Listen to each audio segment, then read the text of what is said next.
ವಾಲ್ಮೀಕಿ ನಿಗಮದಲ್ಲಿ ನಡೆದಿರುವಂತಹ ಕೋಟ್ಯಾಂತರ ರೂಪಾಯಿ ಅವ್ಯವಹಾರದ ತನಿಖೆಗೆ ಇಡಿ ಎಂಟ್ರಿ ಕೊಟ್ಟಿದೆ. ಮಾಜಿ ಸಚಿವ ಬಿ ನಾಗೇಂದ್ರ ಮತ್ತು ಶಾಸಕ ಬಸನಗೌಡ ದದ್ದಲ್ಗೆ ಬಿಗ್ ಶಾಕ್ ಸಿಕ್ಕಿದೆ.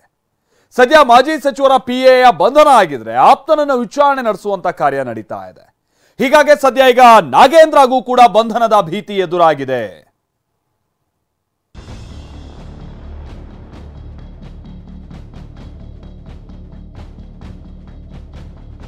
ಬೇಟೆ, ಮಹಾಬೇಟೆ. ವಾಲ್ಮೀಕಿ ಹಗರಣದ ಆರೋಪ ಹೊತ್ತಿರುವ ಮಾಜಿ ಸಚಿವ ನಾಗೇಂದ್ರ, ನಿಗಮದ ಅಧ್ಯಕ್ಷ ಬಸನಗೌಡ ದದ್ದಲ್ ನಿವಾಸಗಳ ಮೇಲೆ ಇಡಿ ನಡೆಸಿತು ಮಿಂಚಿನ ಬೇಟೆ. ಬೆಂಗಳೂರು ಟು ಬಳ್ಳಾರಿ, ರಾಯಚೂರು, ಹೈದರಾಬಾದ್, ಒಂದಲ್ಲ ಎರಡಲ್ಲ ಬರೋಬ್ಬರಿ 18 ಕಡೆಗಳಲ್ಲಿ ಇಡಿ ಅಧಿಕಾರಿಗಳ ತಂಡ ಮಹಾಶಿಕಾರಿಗಿಳಿದಿದೆ. ವಾಲ್ಮೀಕಿ ಅಭಿವೃದ್ಧಿ ನಿಗಮದಲ್ಲಿ ಅಕ್ರಮದ ಸುನಾಮಿ ಯಾವಾಗ ಒಳಗೊಳಗೆ ಸದ್ದು ಮಾಡ್ತೋ ಒಮ್ಮೆಲೆ ಎಂಟ್ರಿ ಕೊಟ್ಟ ಇಡಿ ಕಾಂಗ್ರೆಸ್ನ 2 ಶಾಸಕರುಗಳಿಗೆ ಮಾಸ್ಟರ್ ಸ್ಟ್ರೋಕ್ ಕೊಟ್ಟಿದೆ. ವಾಲ್ಮೀಕಿ ಅಭಿವೃದ್ಧಿ ನಿಗಮ ಹಗರಣ ಎಂಟ್ರಿ ಕೊಟ್ಟ ಇಡಿ. 18 ಕಡೆ ಏಕಕಾಲದಲ್ಲಿ ದಾಳಿ, ನಾಗೇಂದ್ರ ಅಂಡ್ ಆಪ್ತರಿಗೆ ಶಾಕ್. ವಾಲ್ಮೀಕಿ ಅಭಿವೃದ್ಧಿ ನಿಗಮದಲ್ಲಿ ಬಹುಕೋಟಿ ಹಗರಣಕ್ಕೆ ಸಂಬಂಧಿಸಿದಂತೆ ಈಗಾಗಲೇ ಎಸ್ಐಟಿ ತನಿಖೆ ನಡೆಸುತ್ತಿದೆ. ಅವ್ಯವಹಾರದ ಬೆನ್ನು ಬಿದ್ದಿದೆ. ಆದ್ರೀಗ ಏಕಾಏಕಿ ಜಾರಿ ನಿರ್ದೇಶನಾಲಯ ಹಗರಣದ ತನಿಖೆಗೆ ಎಂಟ್ರಿ ಕೊಟ್ಟಿದೆ.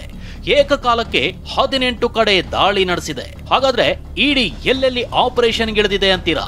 ಅದನ್ನೇ ಎಳೆ ಎಳೆಯಾಗಿ ತೋರಿಸ್ತೀವಿ ನೋಡಿ.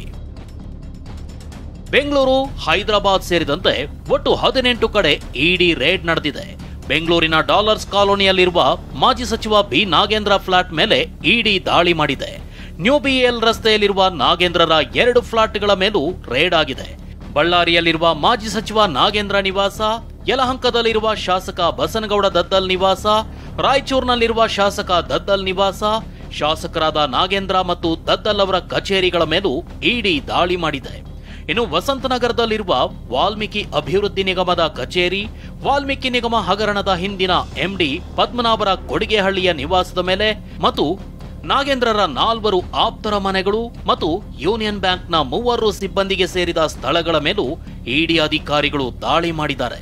ಬೆಂಗಳೂರಿನ ಒಟ್ಟು 6 ಕಡೆ ದಾಳಿ ನಡೆಸಿರುವ ಇಡಿ ಅಧಿಕಾರಿಗಳು ಬೆಳಗ್ಗೆಯಿಂದಲೂ ಪರಿಶೀಲನೆ ನಡೆಸಿದ್ದಾರೆ. ಕಾಂಗ್ರೆಸ್ನ 2 ಶಾಸಕರಿಗೆ ಸೇರಿದ ಮನೆಗಳು, ಕಚೇರಿಗಳಲ್ಲಿ ಹಣಕಾಸು ವ್ಯವಹಾರದ ದಾಖಲೆಗಳು, ಬ್ಯಾಂಕ್ ದಾಖಲೆಗಳು, ಕುಟುಂಬಸ್ಥರ ಹಣಕಾಸು ವ್ಯವಹಾರಗಳು ಸೇರಿದಂತೆ ಎಲ್ಲಾ ದಾಖಲೆಗಳನ್ನು ಸಂಗ್ರಹಿಸಿ ಸಿಬ್ಬಂದಿಯನ್ನು ವಿಚಾರಣೆ ನಡೆಸಿದ್ದಾರೆ.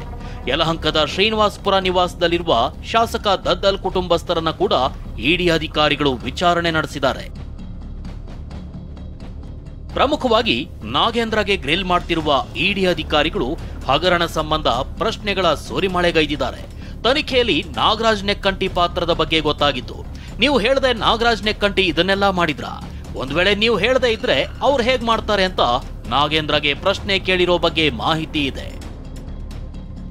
ನಾಗೇಂದ್ರ ನಿವಾಸದಲ್ಲಿ ಪರಿಶೀಲನೆ ಬಳಿಕ ಐಸಿಐಸಿಐ ಬ್ಯಾಂಕ್ಗೆ ಎಂಟ್ರಿ. ಮಾಜಿ ಸಚಿವ ನಾಗೇಂದ್ರ ಫ್ಲಾಟ್ನಲ್ಲಿ ಪರಿಶೀಲನೆ ನಡೆಸಿದ ಅಧಿಕಾರಿಗಳ ತಂಡ ಅಲ್ಲಿಂದ ನೇರವಾಗಿ ಮತ್ತಿಕೆರೆ ರಸ್ತೆಯಲ್ಲಿನ ಐಸಿಐಸಿಐ ಬ್ಯಾಂಕ್ಗೆ ಆಗಮಿಸಿದರು. ಈ ಬ್ಯಾಂಕ್ನಲ್ಲಿ ನಾಗೇಂದ್ರ ಹಣದ ವ್ಯವಹಾರ ಮಾಡಿರೋ ಬಗ್ಗೆ ಮಾಹಿತಿ ಇದ್ದು, ನಾಗೇಂದ್ರ ಬ್ಯಾಂಕ್ ಖಾತೆ ಸಂಬಂಧ ಮಾಹಿತಿ ಪಡೆದುಕೊಂಡಿದ್ದಾರೆ. ನಾಗೇಂದ್ರ ಪಿಎ ಹರೀಶ್ನನ್ನ ಬಂಧಿಸಿದ ಇಡಿ ಅಧಿಕಾರಿಗಳು. ಇಷ್ಟೆಲ್ಲಾ ಬೆಳವಣಿಗೆಗಳ ನಡುವೆ ನಾಗೇಂದ್ರ ನಿವಾಸದಲ್ಲಿ ಪಿಎ ಹರೀಶ್ನನ್ನ ಬಂಧಿಸಿರುವ ಇಡಿ ಅಧಿಕಾರಿಗಳು ಶಾಂತಿನಗರದ ಇಡಿ ಕಚೇರಿಗೆ ಕರೆದೊಯ್ದಿದ್ದಾರೆ. ಮತ್ತೊಂದು ಕಡೆ ನಾಗೇಂದ್ರ ಆಪ್ತ ಸಹಾಯಕ ಚೇತನ್ ಅನ್ನು ಇಡಿ ವಿಚಾರಣೆ ಮಾಡ್ತಿದೆ. ಹಾಗಾದ್ರೆ ಯಾರು ಈ ಹರೀಶ್ ಅಂತ ನೋಡೋದಾದ್ರೆ, ಸಚಿವರ ಪರ ಒತ್ತಡ ಹಾಕಿ ವಹಿವಾಟು ನಡೆಸಿದ್ದ ಹರೀಶ್ ಅವ್ಯವಹಾರದ ವೇಳೆ ಅಧಿಕಾರಿಗಳಿಗೆ ಮೌಖಿಕ ಸೂಚನೆ ನೀಡಿದ್ದಂತೆ. ಅಲ್ಲದೆ ಹೈದರಾಬಾದ್ನ ಸತ್ಯನಾರಾಯಣ ವರ್ಮಾನಿಂದ ಹಣ ಪಡೆದಿದ್ದು, ಏಪ್ರಿಲ್ 2ನೇ ವಾರ ಪದ್ಮನಾಭನಿಂದಲೂ 25 ಲಕ್ಷ ಹಣ ಪಡೆದಿದ್ದಂತೆ. ಬಿಬಿಎಂಪಿ ಕಚೇರಿಯ ಶ್ರೀನಿಧಿ ಸಾಗರ್ ಹೋಟೆಲ್ ಬಳಿ ಹಣ ಪಡೆದಿರೋ ಬಗ್ಗೆ ಮಾಹಿತಿ ಇದೆ. ಇಷ್ಟೇ ಅಲ್ಲ, ನಾಗೇಂದ್ರ ಪರ ಹವಾಲಾ ಹಣ ಮತ್ತು ಚಿನ್ನದ ಬಿಸ್ಕತ್ ಪಡೆದ ಆರೋಪವೂ ಇದೆ. ಸಚಿವ ನಾಗೇಂದ್ರ ಪರ ಇದೇ ಹರೀಶ್ 50 ರಿಂದ 60 ಕೋಟಿ ವ್ಯವಹಾರ ಮಾಡಿರೋ ಶಂಕೆ ಇದೆ. ಹೀಗಾಗಿ ಹೆಚ್ಚಿನ ವಿಚಾರಣೆಗಾಗಿ ಹರೀಶ್ನನ್ನ ಇಡಿ ಬಂಧಿಸಿದೆ. ಹರೀಶ್ ಪ್ರತಿ ಹೇಳಿಕೆ ಮೇಲೆ ನಾಗೇಂದ್ರ ಬಂಧನದ ಭವಿಷ್ಯವೂ ಅಡಗಿದೆ. ಹೈದರಾಬಾದ್ನಲ್ಲೂ ರೇಡ್, ಸಹಕಾರಿ ಬ್ಯಾಂಕ್ ಒಕ್ಕೂಟದ ಅಧ್ಯಕ್ಷನಿಗೆ ಶಾಕ್. ವಾಲ್ಮೀಕಿ ಹಗರಣದ ಮೂಲವೇ ಹೈದರಾಬಾದ್. ಹೀಗಾಗಿ ಹೈದರಾಬಾದ್ನಲ್ಲೂ ಇಡಿ ಅಧಿಕಾರಿಗಳು ದಾಳಿ ನಡೆಸಿದ್ದಾರೆ. ತೆಲಂಗಾಣ ಕೋಆಪರೇಟಿವ್ ಬ್ಯಾಂಕ್ಗಳ ಒಕ್ಕೂಟದ ಅಧ್ಯಕ್ಷ ಸತ್ಯನಾರಾಯಣ ಎಡ್ಕಾರಿ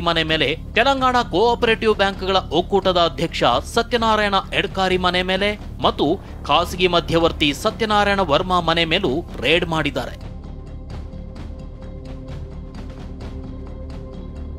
ಹೈದರಾಬಾದ್ನಿಂದ ಬಳ್ಳಾರಿ ಅಕೌಂಟ್ಗಳಿಗೆ ಹಣ ವರ್ಗಾವಣೆ. ನಾಗೇಂದ್ರ ಮತ್ತು ಮನೆ ಕೆಲಸದವರ ಮೊಬೈಲ್ ಪಡೆದು ಪರಿಶೀಲನೆ. ಇನ್ನು ಹಗರಣದ ಹಣ ಹೈದರಾಬಾದ್ನಿಂದ ಬಳ್ಳಾರಿ ಅಕೌಂಟ್ಗಳಿಗೂ ವರ್ಗಾವಣೆಯಾಗಿರೋ ಶಂಕೆ ವ್ಯಕ್ತವಾಗಿದೆ.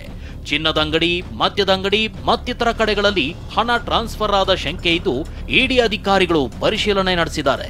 ಸಿಸಿಟಿವಿ ದೃಶ್ಯಗಳನ್ನು ಪರಿಶೀಲಿಸಿದ ಇಡಿ ಅಧಿಕಾರಿಗಳು ಮನೆಯಲ್ಲಿದ್ದವರ ಮೊಬೈಲ್ ಫೋನ್ಗಳನ್ನ ಕೆಲ ಕಾಲ ಪಡೆದು ಪರಿಶೀಲನೆ ನಡೆಸಿದ್ದಾರೆ.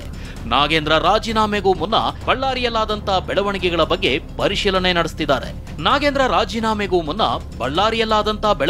ಬಗ್ಗೆ ಪರಿಶೀಲನೆ ನಡೆಸಿದ್ದಾರೆ. ಈ ವೇಳೆ ಒಂದಿಷ್ಟು ಆಸ್ತಿ ಪತ್ರಗಳು ಇಡಿಗೆ ಸಿಕ್ಕಿವೆ.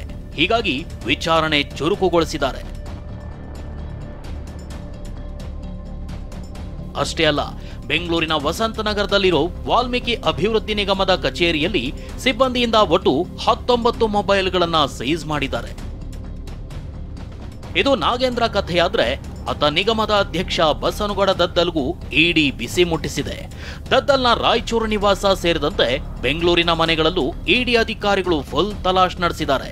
ಯಲಹಂಕದ ಶ್ರೀನಿವಾಸಪುರದಲ್ಲಿರುವ ದದ್ದಲ್ ಮನೆಯಲ್ಲಿ ಶಾಸಕರು ಹಾಗೂ ಕುಟುಂಬಸ್ಥರಿಂದ ಮಾಹಿತಿ ಸಂಗ್ರಹಿಸಿದ್ರೆ, ರಾಯಚೂರಿನ ನಿವಾಸದಲ್ಲಿ ಅಳಿಯ ಚನ್ನಬಸವನ ಸಮ್ಮುಖದಲ್ಲೇ ಪರಿಶೀಲನೆ ನಡೆಸಿದ್ದಾರೆ. ಸದ್ಯ ಅಂತಾರಾಜ್ಯ ಹಣಕಾಸು ವರ್ಗಾವಣೆಯಾಗಿರೋ ಶಂಕೆಯ ಹಿನ್ನೆಲೆಯಲ್ಲಿ ಇಡಿ ಅಧಿಕಾರಿಗಳು ದಾಖಲಾತಿಗಳನ್ನು ಪರಿಶೀಲಿಸಿದ್ದಾರೆ ಎನ್ನಲಾಗ್ತಿದೆ. ಇಡಿ ಬೇಟೆಯಲ್ಲಿ ಯಾರ್ಯಾರಿಗೆ ಏನೇನು ಗಂಡಾಂತರ ಕಾದಿದೆಯೋ ದೇವರೇ ಬಲ್ಲ. Bureau report, TV9.